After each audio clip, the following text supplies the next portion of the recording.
After a year of brutal drought this winter, NOAA is predicting warmer temperatures in much of the country and below normal precipitation in the nation's southern half. That's bad news for the Mississippi River, whose levels are at historic lows. Morgan Chesky is in Louisiana. Morgan, you've been out looking at the impact of all this.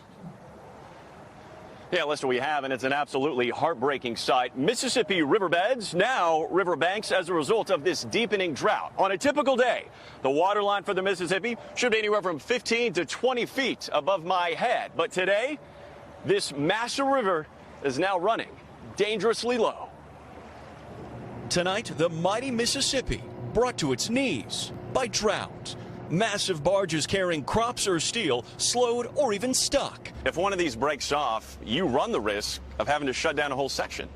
You do potentially, depending on the severity of where it breaks off. We joined Coast Guard Lieutenant Commander Mary Gilday on the water near New Orleans, where traffic slowed due to the crisis upstream.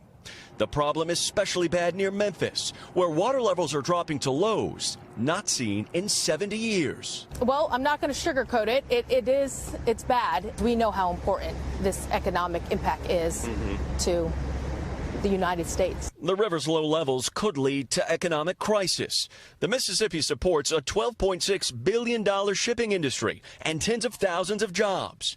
60% of all grain exported from the United States is shipped on the river. But today, 127 vessels and more than 1,800 barges are backed up at 4 waterway closures. I mean, I've never seen the river this low before. In Arkansas, the rivers dropped so low, farmer Roger Smith had to put his soybean harvest on hold.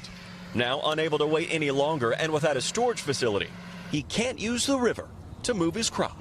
Causing us to even lose money, on the crop that we grew. Smith estimates he'll take a nearly $40,000 loss. Back on the water. With the current forecast, I don't see it getting any better. A problem that deepens as a river disappears. Morgan Chesky, NBC News, Baton Rouge.